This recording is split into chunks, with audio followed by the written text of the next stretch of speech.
Andrew Hilliar from our International Affairs Desk is with me once again. Andy, you were talking just a moment ago and you touched, didn't you, on Iran's diplomatic isolation. What's gone wrong, would you say, for Iran? Well, let's start, Stuart, by taking a look at Iran's degraded network of proxies. This is essentially Iran's forward defense that it spent decades building, if you like. And what's happened here is that Hezbollah has largely remained silent.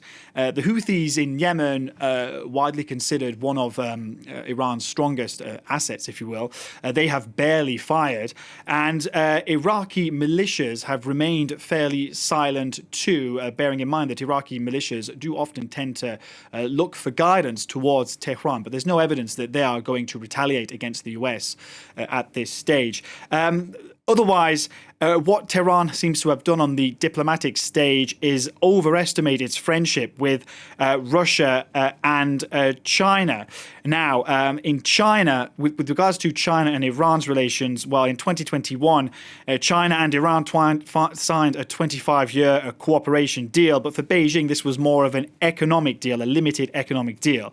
Now, Xi Jinping, Chinese president, waited 4 days before expressing his views on the conflict. And if anything, this conflict has exposed Beijing's limited international clout. China, this was Xi Jinping's reaction 4 days into the conflict, calling for de-escalation. But essentially, China tends to remain focused on its backyard. Now, with regards to Russia and Iran found themselves on the same side during the civil war in Syria, when Moscow intervened to prop up the Assad regime in 2015. Russia has bought weapons from Iran. It buys drones from Iran.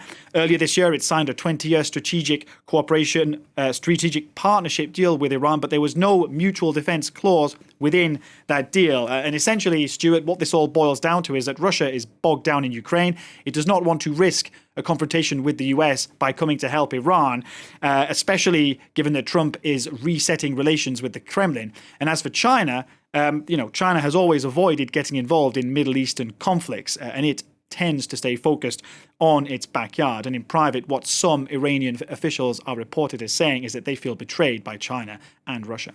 And finally, Andy, it's not the first time, is it, looking back into the history books, that Iran has found itself very much isolated on the world stage? Yeah, Iran found itself in a similar position in the 1980s during the Iran-Iraq war. And a key factor that consolidated the Islamic Republic was that opposition forces effectively dissolved themselves to confront a common enemy. And this consolidated the foundational myth of the Islamic Republic. Now, fast forward to today. This time round, Stuart, what this conflict may offer is a slight reprieve for the Islamic Republic. We don't know yet, but that could be one consequence of this.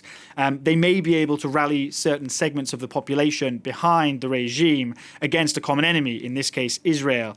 But there have been, over the last few decades, cycles of repression. The economy has been devastated by sanctions, and people are running out of patience. Another point to make here, Stuart, is that Iran has spent decades investing in its military and in its nuclear program. And a lot of Iranians have been asking the question, where have the air defenses been, for example?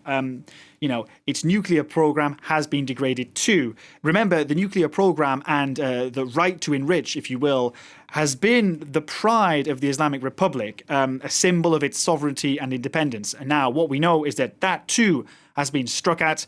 We still don't know the exact extent of the damage, but it has been hit.